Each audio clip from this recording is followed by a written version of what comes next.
Good morning. Good morning. Thank you for tuning in to Peace and Possibilities with Peace Advisors. My name is Mondez Thomas. I am the managing advisor here at Peace Advisors.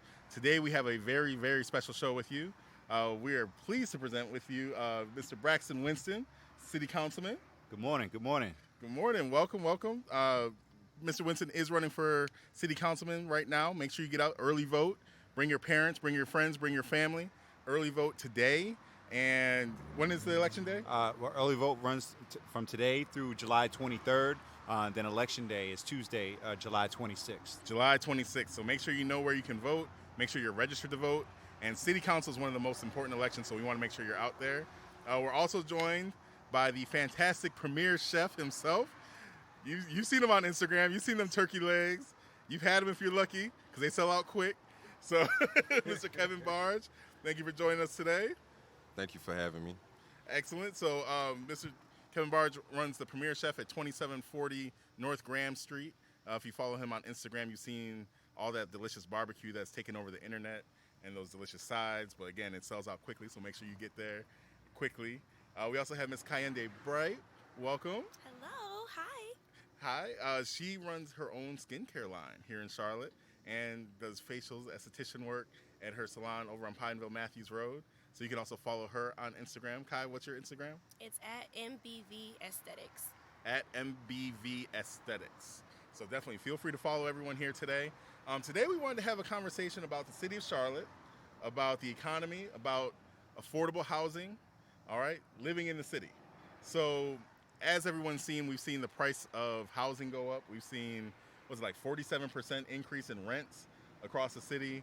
I moved here in 2000 from New York, upstate New York, and I was paying $500-600 when I first moved down here.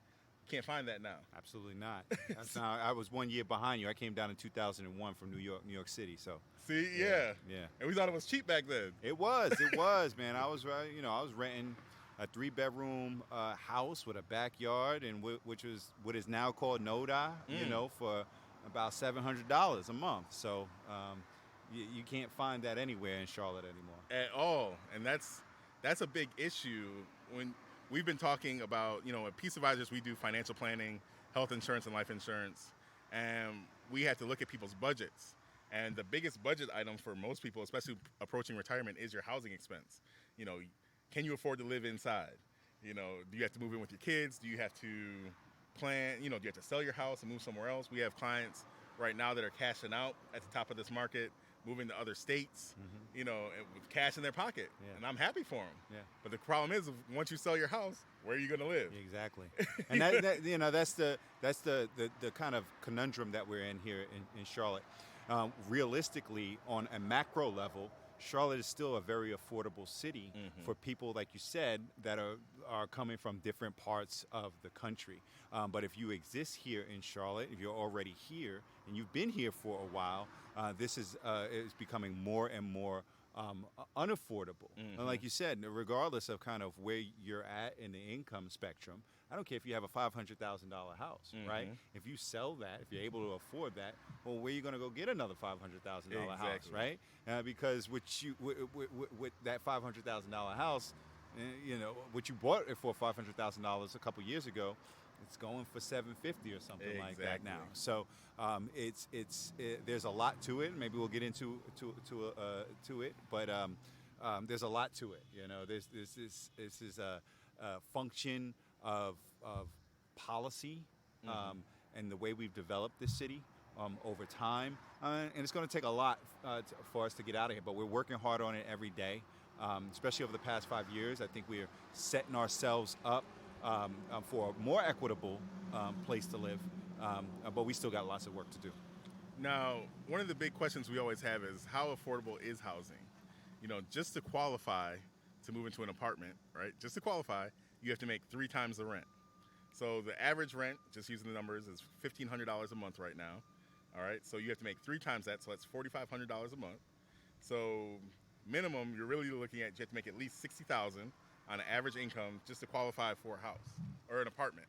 And that's just a 1-bedroom, 2-bedroom maybe.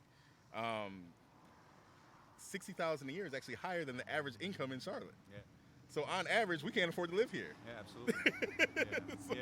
Absolutely, and that's you know, so really we look when we're talking about housing, we're looking at the marginal income, right? And marginal income actually for Charlotte is median income. Median income right now I think is about $79,000 for a family of four. And that's a family of four. And that's a family of four. And so when you talk about affordability is kind of based on that income level here in Charlotte. So when you talk about, for instance, 30% AMI housing, you're talking about somebody creating housing based on somebody that makes 30% of that cost. And so that is, again, one of the kind of double-edged swords. Even when we're talking about affordable housing, the question often gets asked, affordable for who? And as we know, Charlotte continues to grow so that AMI continues to go up year after year. So the question becomes, how can you make an economically mobile city, right? How can you, if you've got a good job, you come into this economy and get a good job one year, how can you continue to move up, in the economy? Because a good job yesterday isn't necessarily the best paying job today, Now, I'm actually renting. Now, Kevin, how about you? Do you own or rent? Rent. You rent as well? Yes, sir. So how long have you been renting your place? For about 3 years. 3 years? Have you seen any price increases in your rent? Every time you renew the lease, it's a drastic increase. Drastic increase. See, that's what I'm scared of. See, they've been nice to me. They've been gentle so far. So I've been renting for 5 years in Uptown, and I'm just waiting because I heard, they went from $1,600 to $2,000 on one couple. Yeah. And I was just like, 2,000, like you gotta. It's average like 150 every time I renew my lease. 150. Woo. See. And Kai, how about you? Yeah, so I've been renting for about 5 years too, and it's the same. Pretty much, like you were saying, it went from about, I would say, $1,000 for like a one bedroom, all the way up to now it's like $1,500. And like he was saying, each time you renew, it's like $150 to $200. I've seen some people go up to like $300 for a new lease. Now we've also seen people that are subsidized with their living, with like Section 8, and I've seen Section 8 vouchers actually increase just to accommodate the affordability problem. And one of my friends, their family has a nice house in North Charlotte. They were getting $1,800 a month. Now they upped it to $2,100 a month for that landlord. The problem is the landlord priced the rent at $2,200 a month, so they don't have to accept those vouchers anymore. So it's like, you're damned if you do, you're damned if you don't. Yeah, well, I would even say your friend is lucky that they had found somebody initially to accept the vouchers. Right now, when it comes to, again, there's so many different levels to the affordability issue, because we have thousands of people who are walking around with housing vouchers in their pocket, but it's actually legal in North Carolina for landlords to discriminate. They can decide the types. It's called source of income discrimination. And they're allowed to decide what forms of income they can count towards that 3 times, right? And there are lots of people, lots of landlords who are not counting those vouchers, those housing choice vouchers, or those veteran benefits. I didn't even think about the veterans. Vouchers or Social Security vouchers. There are several different ones, right? We usually think of Section 8. Those are called housing choice vouchers. But like I said, we have thousands of people that have this money in their pocket that they're entitled to, but it's just sitting. It's sitting there. That's unbelievable. We actually just passed on City Council last Monday. We've closed a loophole because if a developer gets city investment in their housing development, they have to accept vouchers. Now there was 2 grant programs that we provide, tax increment grants for large kind of economic development developments. They didn't have to take those, and we closed that loophole on this past Monday. But again, those are just for developments that take city money. Most developments don't take city money, so most developments are private. We are not able under North Carolina law to regulate that source of income So discrimination. who would we petition to change that law? The North Carolina General Assembly. The General Assembly. But good luck. These are things that are, these are things that we do every day. Yeah. For instance, when we passed our comprehensive 2040 plan to get some of those legislative fixed, those are the policies of the city right now. But we realize some of those are going to be aspirational until the political kind of climate or the political landscape changes across the state. We're going to have to figure out how to make dollar out of 15 cents here in Charlotte. That's interesting that you say that, because we have listeners all across the state of North Carolina that follow us, and this may actually be hitting North Carolina and South Carolina as well. But in North Carolina, a lot of these rural areas, you see the lowest vote turnout for these positions, and I'm not going to call out the party, but the party that has been winning has been controlling the General Assembly. And they've prevented things like Medicaid expansion in our state. They prevented, obviously, income discrimination with this, a source of income and discrimination. And, for all your people that live out in these country towns, if you're being relocated or whatever, make sure they're voting. Make sure they're getting their friends to vote, because people honestly can't afford to live in Charlotte. Yeah. And where they're relocating to is Gastonia, is Catawba County, is Lincoln County, is Cabarrus County, Union County. And these have been traditional strongholds for this party. Well, I would say, in some ways, it's not even a partisan issue, because like I said, this has been built over generations, and for a long time, you're referring to the Republicans who are in control right now. The Democrats were in control for 100 years before that, before 2011. The biggest issue right now that we face is an urban-rural divide. There's never been a city like Charlotte in North Carolina, right? Of 1 million people, of one that has the type of economic, 4% of the state's economic activity comes out of Charlotte Douglas Airport. 4% of the entire state's economic activity. Wow. That's before you start talking about everything else that the city of Charlotte. That's where we need to advertise. Yeah, absolutely. Well, it supports 250,000 jobs, right? But not all of those jobs are supported here in Charlotte, right? And you mentioned also that where are the people moving to, right? Charlotte continues to expand, so urban centers are starting to encroach on the more traditional rural parts of our state. Those places are becoming more suburban and urban. So really the challenge is, how do we look at things, at development from a regional approach, right? How do we understand the values that we have and desires, and not just implement growth strategies here in Charlotte, because growth and economic activity does not know borders, right? It does not know borders, as you've referenced right now. So we really need to start getting to know each other better and being proactive, about how we plan for this growth and how we execute policies on the ground, in order so that we can, keep some of the things that make Charlotte so desirable, the things that make Lincolnton so desirable, the things that make Union County so desirable. Some of those are going to be very similar, but some of those are going to be very different. And if we keep acting in a tribal kind of fashion,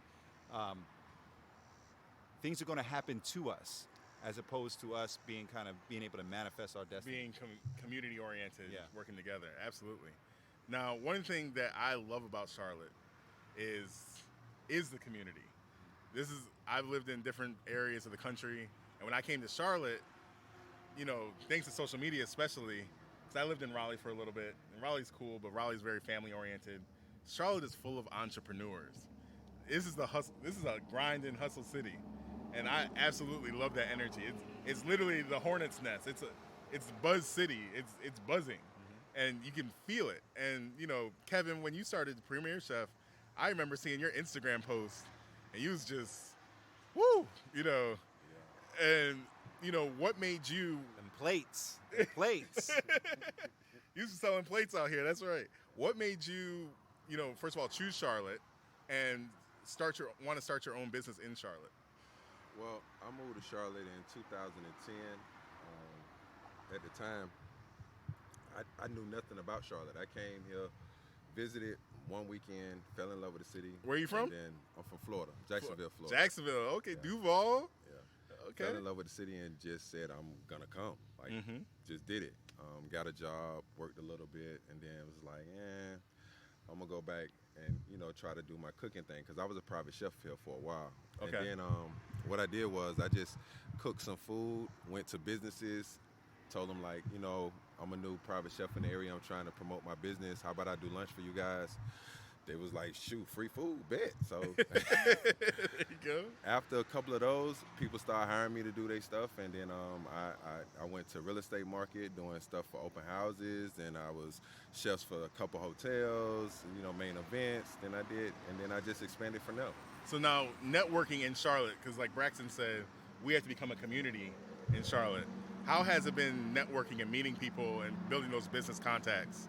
It's been really good. It's been really good. I can say a lot of people are open to whatever ideas that you have. They open to support you. It's a couple of organizations around here, nonprofit. They all want to be involved with you when you're doing certain things. So I really think that it's real easy to do what you want to, as long as you have your niche.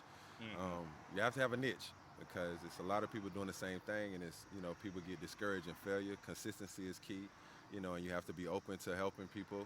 Helping even if people, yes. Even if it's going to hurt you, it'll help you in the long run. So you have to be open to helping the people in your community.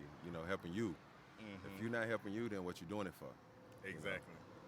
Now, Braxton, when it comes to entrepreneurs, how does City Council affect small business? Well, small business is the heartbeat of the economy, whether it's Charlotte or North Carolina or anywhere in this country. That's one of the key ways to generating wealth, right?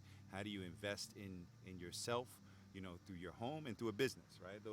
That's how we do it, right? Even if you're working a job, most people are doing that in ways to put away enough money, for that to happen. So for us, from a government perspective, we're in the business of providing services, right? That's what government does. We provide services that don't always exist on the market. Part of those services are connecting folks, right? So we have several different economic development programs, for instance, that help folks, that have good ideas, that are have invested in themselves and have found their niche to connect them with resources, right? One of the main resources that we have is our banks, right? Absolutely. We are the second largest financial town in North America. That is an incredible resource. So connecting folks there, finding ways to connect people to apprenticeships so they have mobility if they want to change industries, right?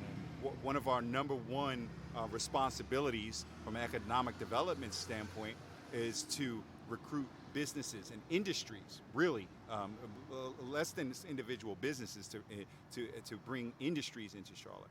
Well, the number one way that we can do that is, again, and not just investing in particular businesses, but to ensure that the workforce for those industries are sufficient, right? That they're here.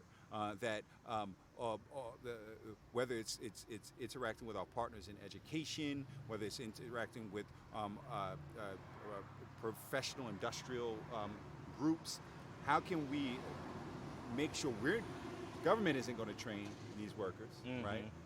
But do we have the ecosystem in place for those workforces to develop in ways that make industries sustain? So you have a spectrum, right? A spectrum of businesses, from the small business, but also for the ability for those small businesses to grow, into large businesses. Now, Kevin, since you've been running your business, I've watched you grow. Yes.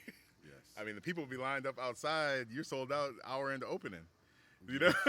So, how has it? The restaurant industry is very visual in North Carolina, and the Charlotte scene was terrible for a long time. Yes. There was one barbecue spot. It's still open. I'm not going to badmouth it, but there was one barbecue spot off of exit 16 off of 77, and that was the only one. Bless their hearts. They salt, pepper, vinegar. That's it. And bless their hearts, but I was from New York. I wanted some ribs. You know, I heard about Texas. I saw the beef.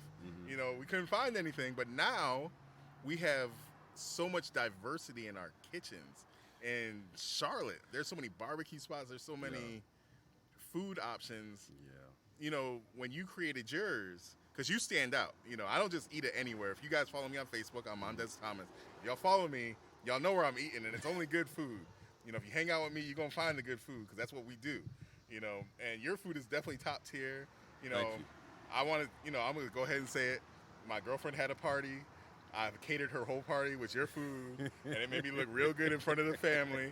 So they like me because of you, man. It's because of you. I appreciate you. You know?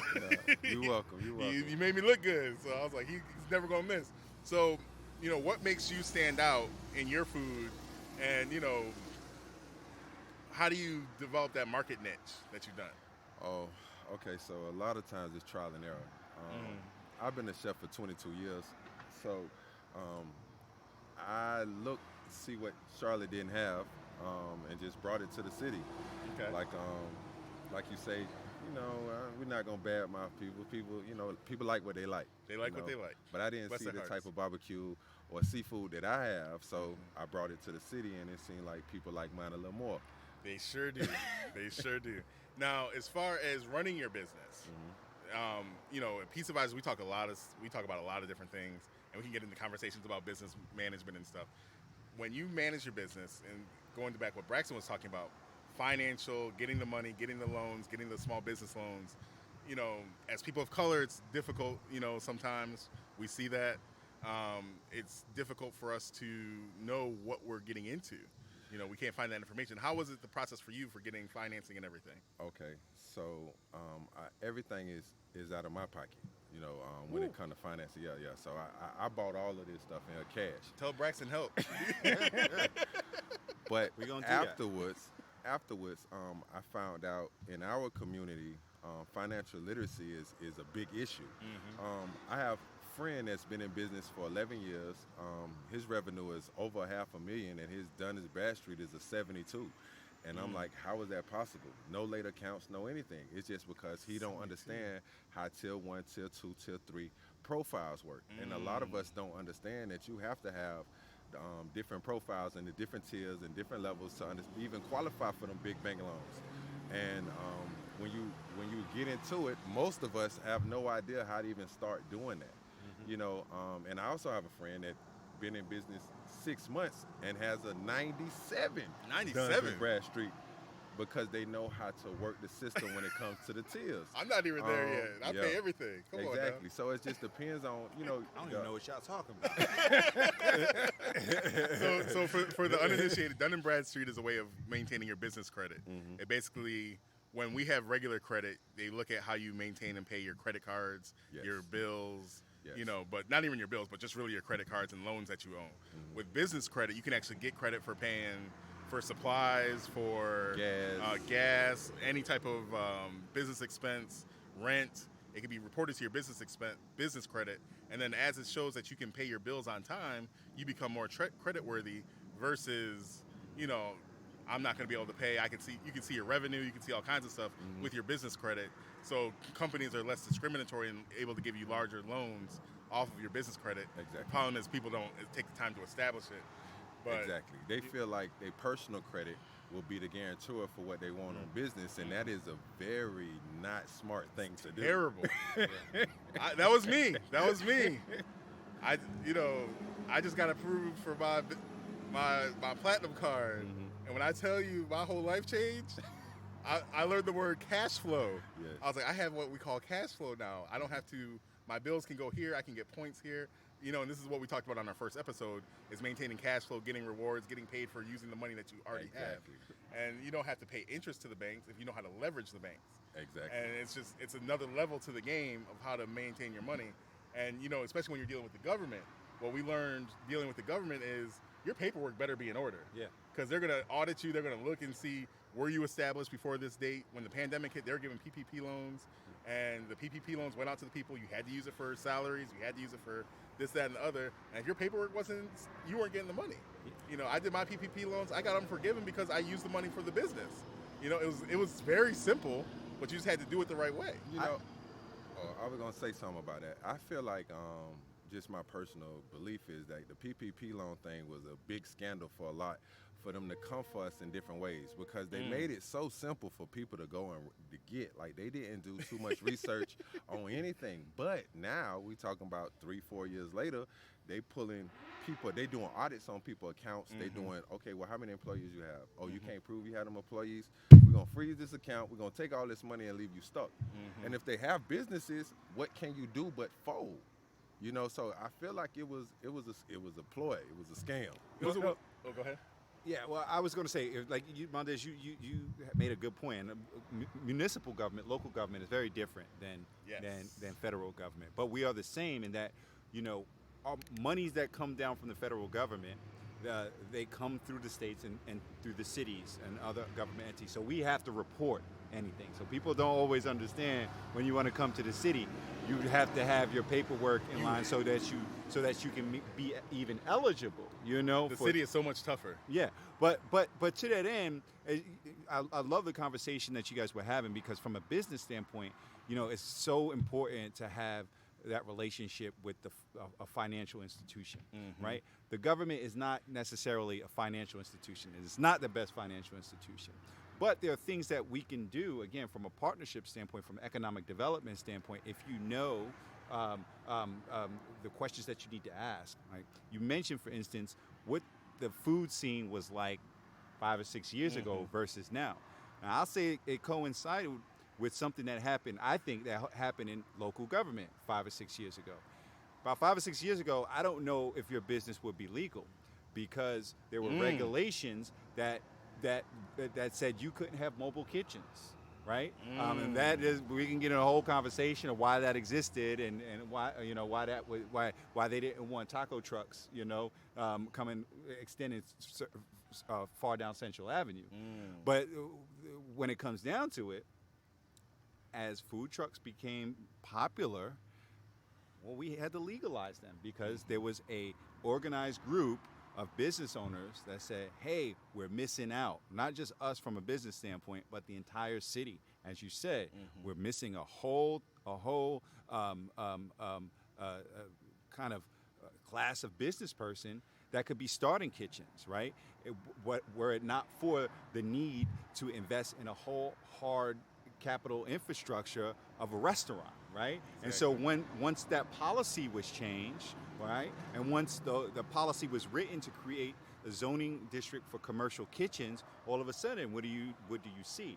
You see these food trucks popping up all over the place. But they're not just food trucks, right? They're small businesses that are legal and are able to thrive now in Charlotte. And you see those growing. You know what I'm saying? Love them. Growing.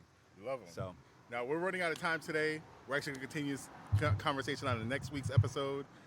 We're also going to get with Kai and talk about MBV aesthetics, because her skincare line is amazing. So, but we're going to have her on for our show next week.